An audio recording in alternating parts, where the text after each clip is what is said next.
united with Christ. Meet local churches with open doors, serving throughout the Border Valley community and sharing the truth and hope of God's love and salvation. A presentation of Life Christian Broadcasting Television. And now, united with Christ. Hello, I'm Lorayn. I'm a pastor on staff at Harvest Christian Center. And as you know, the last few weeks I've talked about truth. If you've been with us in holding on to the truth and knowing the truth so well that when the lies in culture come at us, we can discern them and know that they're lies. And the truth we know is God's Word. But there's also a truth that we need to know, and that's the truth about America and America's founding. And today I'm joined with Eric Metaxas. I want to remind you who Eric Metaxas is. Eric is the #1 New York Times bestselling author of many books. Martin Luther, If You Can Keep It, which we're going to talk about today. Bonhoeffer, Amazing Grace, and Miracles. His latest work is a literary memoir titled Fish Out of Water, A Search for the Meaning of Life. By the way, it's very enjoyable. You will laugh out loud. He has written more than 30 children's books, and his books have been translated into more than 25 languages. His writing has appeared in the Wall Street Journal, the New York Times, and the New Yorker.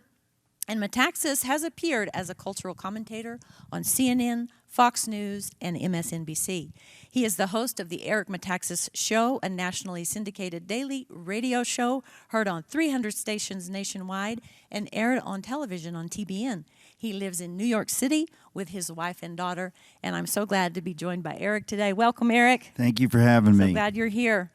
You know, towards the end of your book, so this is a soft cover, just so you know it looks different than this one here. But towards the end of your book, you have a chapter in here called Loving America. And I was thinking about that as I was reviewing the book, and it's hard for us today, especially when we look out in the political culture, to know why we should love America and to love America. So let's start there. How do we start to love America? That's a good place to start. We're starting with the toughest part, but that's okay. Well, here's the point. If you're a Christian, God calls us even to love our enemies. And I think it's become fashionable in certain circles in America to criticize or to trash talk about what's wrong with America. And we have to be careful because it's kind of like with a kid. You're speaking blessing or you're speaking curse.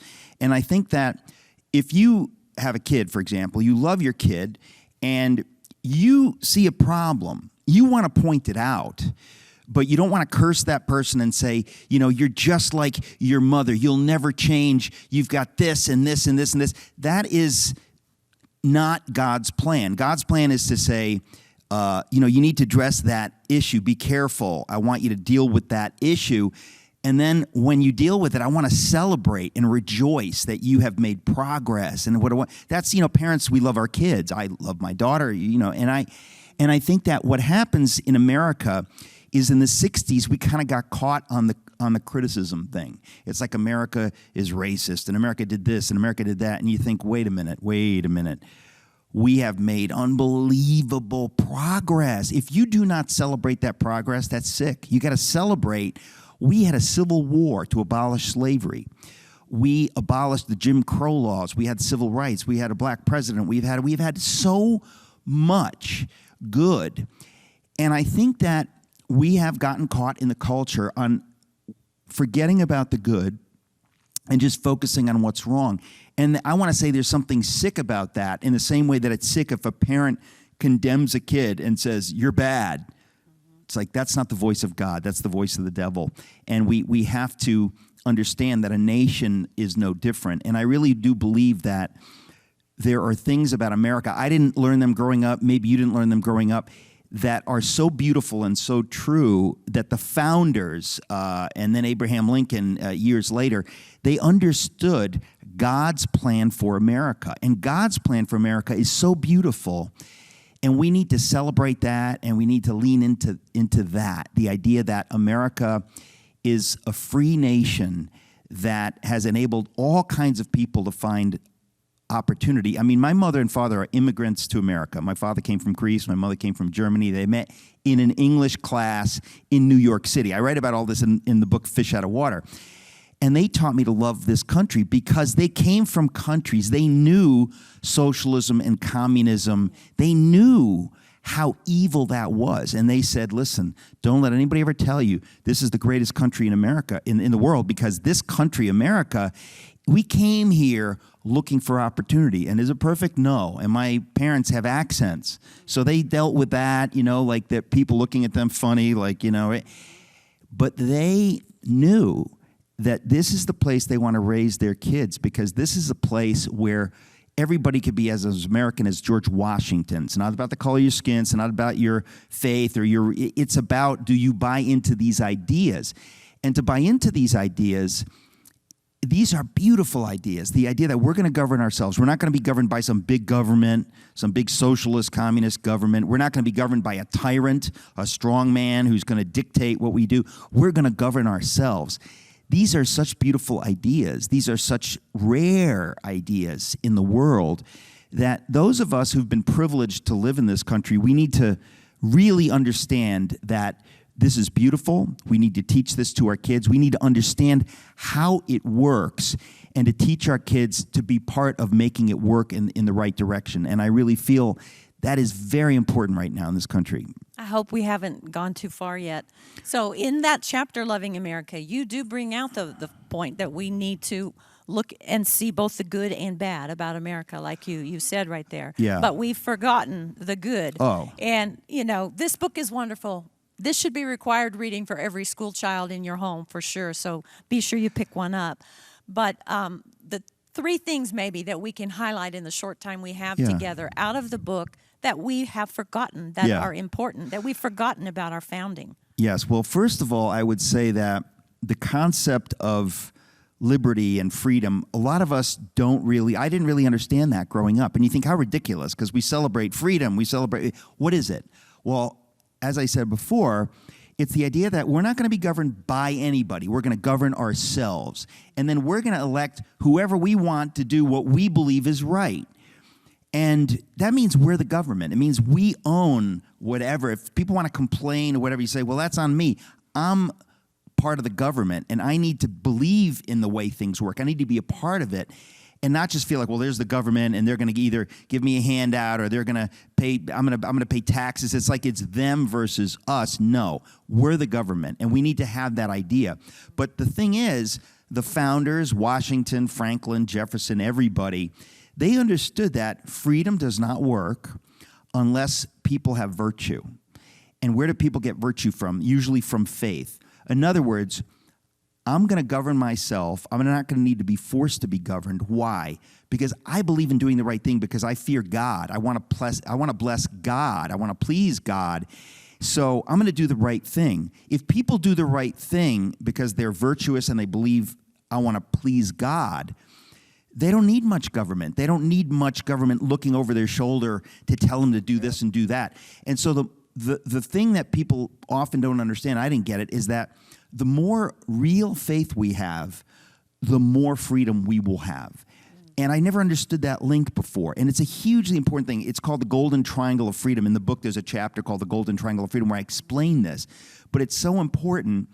And the role of faith in America, it's absolutely central. George Whitefield was an evangelist in the 18th century, and it was his preaching and the revival that kept breaking out all over the 13 colonies that led to the founders saying, these people can govern themselves. We're ready to do what's never been done in the history of the world. It's just kind of an amazing thing, and I think it's very important. And I think in the same way I was saying we need to love America and celebrate America, we need to celebrate heroes. We've denigrated all the heroes. We need to celebrate George Washington, what he did. It needs to be understood by every American. That man is a hero. Was he perfect? Was he Jesus? No, he was not. But he did things, self-sacrificial things that made it possible for us to be free. And we need to celebrate that. We need to teach our kids about that. We need to teach our kids about George Whitefield. There's a chapter in the book about George Whitefield, the evangelist who was identified with America. He was kind of like the patron saint of America because they said he's preaching freedom, but he's preaching freedom in the gospel, but he's also preaching freedom like we have no king but Jesus. We're not going to be governed by a tyrant in England. We're going to worship God, and we're going to be free. And there are a number of people in the book. I mentioned Nathan Hale, Paul Revere, who are heroes. We need to know their stories. And when you know their stories, and again, I mean, I write about it in the book, but when you know their stories, it makes you proud to be an American. It makes you really proud. You say, this is beautiful. I want to be a part of this tradition and keeping this alive. So, and somewhere, yeah. I think along the past, the idea that somebody could come in, some evil power, communism, the idea, I think, and destroy, if we could destroy those ideas and that our American heroes and not teach it anymore so people don't know the truth about America and America's founding, then we can take over America. And that is happening, and that's why this is so important to me, and it is why I wish if I had the money I would give this book to every school in America, because we have to teach this stuff. This is not for Christians. This is for every American. This is for everybody. This is every one of the founders believed in what I'm talking about. This is not some like little Christian idea. This is at the heart of who America is. And you're right that communism is the enemy, and socialism is a close cousin. They're the enemies of this idea. And people in America need to understand, if you value freedom, you value opportunity, you value working for a fair wage and having opportunity to rise and to buy a home or whatever it is, you need to understand that comes through the vision that the founders gave us for freedom, for economic freedom, religious freedom, whatever it is. And we need to teach people that communism is evil. Communism wants to destroy that. And socialism is on the way to destroying that, because they talk about a whole different model. But because my parents experienced communism, I mean, look, anybody from Venezuela, anybody from Cuba, they lived this. And if you've lived this, you know this is wicked. You know this is destroying lives. It's destroying. You care about the poor, you better understand socialism and communism is the enemy of the poor. It's not going to help them. They're going to say they're going to help them, but they're not going to help them. And I think that when you have a country like China, unbelievably powerful, trying to make inroads into this country, this is Marxism. Not only are their ideas bad, but at the heart of it all, they don't believe in God. They're atheists. So the whole idea of worshiping God and being free, all of that, they disagree with that. And their whole model is antithetical, is the enemy of American-style self-government. It's the enemy of the gospel. We need to be wise as serpents, not wise as doves. We need to be wise as serpents to understand we're in a battle. It's a spiritual battle, but it's also a battle in the natural for control of the government. Is it going to be controlled by the people? Are we going to be the government? Or are we going to be taken over by people that are going to say, we got it. We're going to control you. We're going to govern you. That's not God's plan. That is not, it's not what the founders gave us. But we have to understand it and jealously guard it. And we have to be careful who we vote for, because there's a lot of politicians have no clue that they are opening the door to Marxism and to really harming especially the poor. They don't know. They think they're doing good. They're destroying families. They're destroying lives. BLM, for example, that's a Marxist organization. Most black people I know hate BLM because it's Marxist. It is harming the poor. It's not preaching family values. It's not preaching Jesus. It's completely antithetical. But there are a lot of people, mostly white people, they've been fooled into thinking, I think it's racial, it's a good thing. It's not a good thing. Our eyes need to be open, because America is at stake, and the poor in America are going to suffer the most if we open the door to this stuff. Yeah, that idea of self-government, that we the people are the sovereign, and as we the people, the sovereign, we give the power to the government to govern us, but the government's supposed to stay small so that we can tell it what to do. But it's so upside down now. Yeah. But then, this idea that Marxism comes in and it tells us that it's the rule of the people, but then it becomes... It's not. This big, huge thing. Well, that's the thing. Look, my mother grew up in East Germany under communism. And she and my father, who knew that, they taught me, they said, communism is the worst thing. You have no idea what you have in America. You have no idea what you have. And you better figure it out quick, because you will lose it if you don't appreciate it, if you don't understand it, if you don't stand up to keep it. That's why the book is called If You Can Keep It, because Benjamin Franklin said, we've got a republic. We're going to govern ourselves if we can keep it. If we don't keep it, it just gets taken away from us. So, it's kind of important. It is very important. And, for many years now, we've been hearing that America is not a Christian nation and we weren't founded on Christian values. But really, you flesh that out in this book. There's no doubt about that. Yeah. We're not officially Christian. We're actually Christian, right? Yeah. In other words, you can have a label, say we're a Christian nation. God doesn't care if you're labeled a Christian nation. He cares, are you behaving like a Christian nation? This country has spread the gospel around the world. We've used the money and the freedom in this country to share the gospel around the world. So we have been a Christian nation effectively, and all of the founders understood that without robust Christianity in America, there's no America. It cannot work unless you can't force religion. That by definition, religion is free. People choose freely, but the Marxists want to force atheism, which is, of course, an anti-religion religion. It's a religion. They want to force that. And my mother remembers as a teenager being forced to take in this Marxist communist propaganda, and it's why she escaped Germany, East Germany. And I write about it in my book, Fish Out of Water. She was a 17-year-old, and she escaped because she saw how evil it was. And so my parents taught me that. And so in some ways, because my parents come from those countries, I feel like I see this more clearly than a lot of people whose families have been here for generations, because you kind of think this is normal. This is not normal. Yeah, no. And the government is not supposed to dictate a religion. So our government, and that was part of the idea of America, because you bring that out in this book as well. We were coming from places where government dictated what you believed. And all of a sudden, the idea of America was, no, we determine what we want to believe. But we go back to that golden triangle you talk about, that in order to be truly free, you have to be virtuous. And what's the other one? Well, this is like it goes round and round. Freedom requires virtue. And then virtue requires faith. But then faith requires freedom. Faith can't be forced. In other words, you can't say like, hey, we need virtue, we need religion, so let's force everybody to go to church. You can't do that. In a free country, it has to be free. So we, the people, have to understand how it works. We have to encourage people to do the right thing, but we cannot force them by law. We are free in America. Right. And that idea of America, and I think it's the first chapter. Talk a little bit about that, the idea of America. I think I was just thinking about, again, how we're not teaching this in the public schools, but America is a wild idea. There's never been self-government in the history of the world. Now, I'm Greek, so Greeks say, well, we invented democracy. Well, sort of. But the democracy that we have here, the republic we have in America, it's unlike anything existed in the history of the world.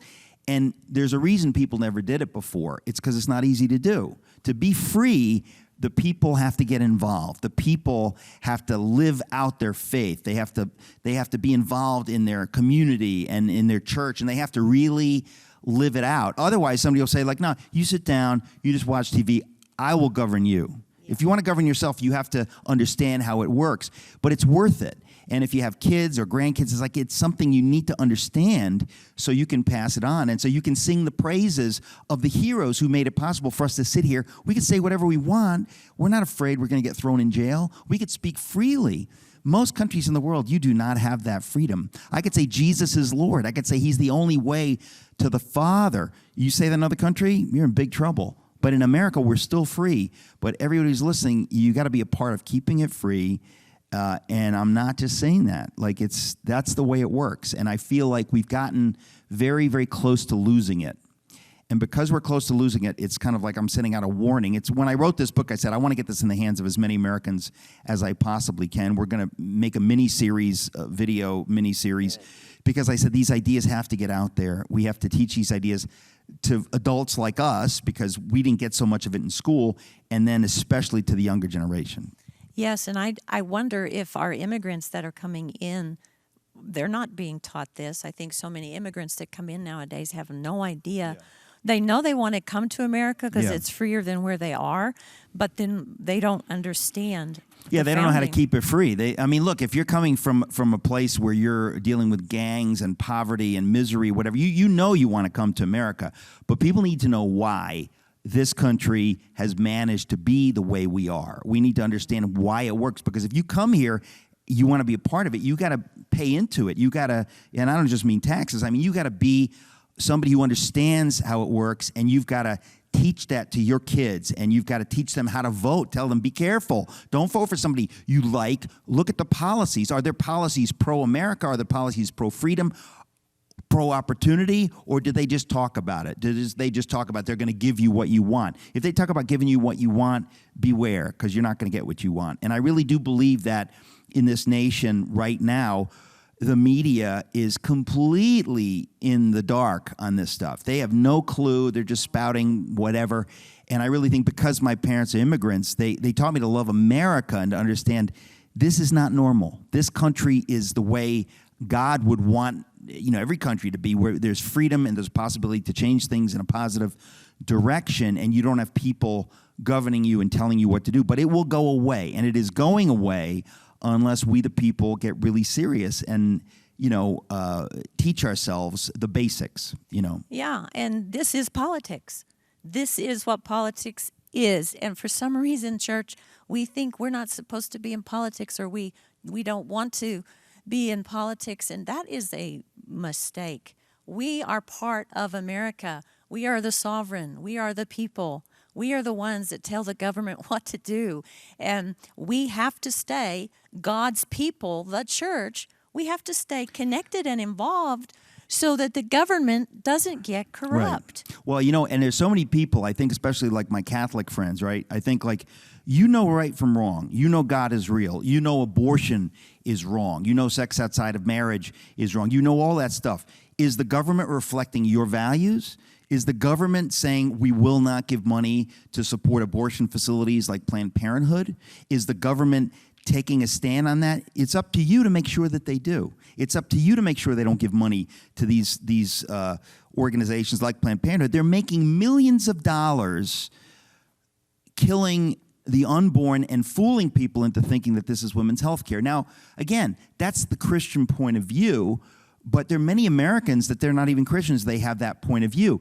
And people say, well, I don't want to get political. It's like, well, you are being forced to be political because the forces on that side, they're pushing this into your government. They're forcing your government and your tax dollars to pay for this stuff. So there's no way around it. You can't get out of the political, And so the church needs to wake up and understand that you don't have to be in love with politics, but you got to understand if you don't do your job, politics is coming for you, and it's going to push you out of the system. It is, and I wrote down, actually, I looked it up, the Greek idea of politics was activities associated with making decisions in groups or other forms of power relationships among individuals. So that involves us. So we are the politics. I mean, it's gotten so upside down in our government. We don't understand, and we think that's politics and that's political, but everything, and especially the government today is making everything political. Well, and I was going to say that,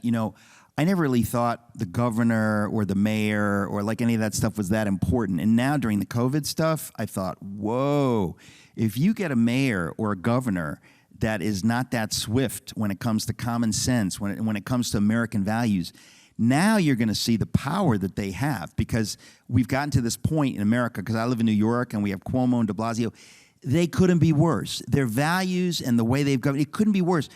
And the power that they have. So like when you vote, you got to think, is this person going to reflect my values, or do they have a view of big government? Government's going to take care of you. Now, you know what? If government really could take care of you, I'd be like, great, but they can't. They're going to mess you up. They're going to get you addicted to a certain way of living, and you're not free. And before COVID, I never could imagine the power that local government and state government could have to make you, wear a mask here, and you can't do this and you can't do that. I mean, if we the people don't fight back, or if we the people don't make sure that our governors and mayors and so on and so forth really understand freedom and understand this stuff, you're gonna end up like we are in New York, which is horrible. It's not like Texas. It's not like Florida. And I think that people, because of COVID, people are kind of waking up that how you vote, it affects you. Yeah, and we must look deeper than how they look on the outside, and their smooth-talking ways, and like you said earlier, what they're actually doing, what they actually say. Well, I was going to say Cuomo, who's the governor of New York so far, when we had the corona thing went down, when things started looking better, people said like, well, we've been praying. He said, God didn't do that. We did that. Like it was this very arrogant thing. But I thought to myself, that shows you how out of touch he is. He doesn't give credit to God, and he doesn't understand that most of the people who voted for him would be like, well, you can't say that. Of course we thank God for this. Of course our prayers matter. Without God, we can't do anything. But politicians are very out of touch with people. They talk a good game, but we have to be thinking, does this person really share my values? I mean, when somebody says they're Catholic, are they Catholic? Do they believe abortion is wrong? Do they believe in what the church has taught? Many people, they get away with saying I'm Catholic, and I'm more Catholic than they are, and I'm an evangelical. So we got to really be aware that just because somebody says something doesn't mean it's true. That's right. We have a couple of minutes, and there's one story that you bring out in here, and I think it's so beautiful and appropriate to end our time together today with. It's the story, we're in Lent right now, and at Easter time, you go to the Greek Orthodox Church and the midnight Mass in the Greek Orthodox Church and the candles and all of that. And I'm going to say this, and then I'm going to let him tell the story as we end. But remember, church, we are the light of the world, and we have to let our light shine. And part of letting our light shine is in politics. That's right. And when you say we're the light of the world, obviously it's Jesus in us that's the light of the world. That's right. And we are supposed to shine that light wherever we go, not just in church, not even just in your family. Wherever you go, you're supposed to live out your faith. And what you mentioned, I grew up in the Greek Orthodox Church, and I write about it in my other book, Fish Out of Water, the experience of growing up in the Greek Orthodox community and how beautiful and moving it was on Easter when you light the candles. The church is dark, and the light comes into the world. Jesus comes into the world, and they light the candles of the people in the front pews, and everybody lights the people behind them, and the church fills up with candlelight. And it is such a beautiful image that this is Jesus has come into the world to die for us. And I guess, there's another thing. I think I probably mentioned it in my other book as well, but when I was in fifth grade, we had a thing where we celebrated America. I never forget it. It was Flag Day, and we went outside, and we stood around the flagpole, and we sang My Country, 'Tis of Thee, and it was so beautiful. And I thought, my teacher is teaching us to love America, to love those who sacrifice, to appreciate those who sacrifice, so we could be free standing around this flagpole. And that kind of simple patriotism has fallen on hard times, and we need to be able to celebrate the beauty of what God has given us, because there are people around the world looking at us and saying, I want that. How do I get that? Well, if the light goes out here, people around the world, they're not going to get it from China. They're not going to get it from someplace else. I think you write that in your book, how you have to then struggle keeping all those candles lit as you go out of the building. But we're the light of the world. Let's keep our light shining, the Christ in us. Let's shine our light wherever we are and make our politicians accountable. Amen. God bless you.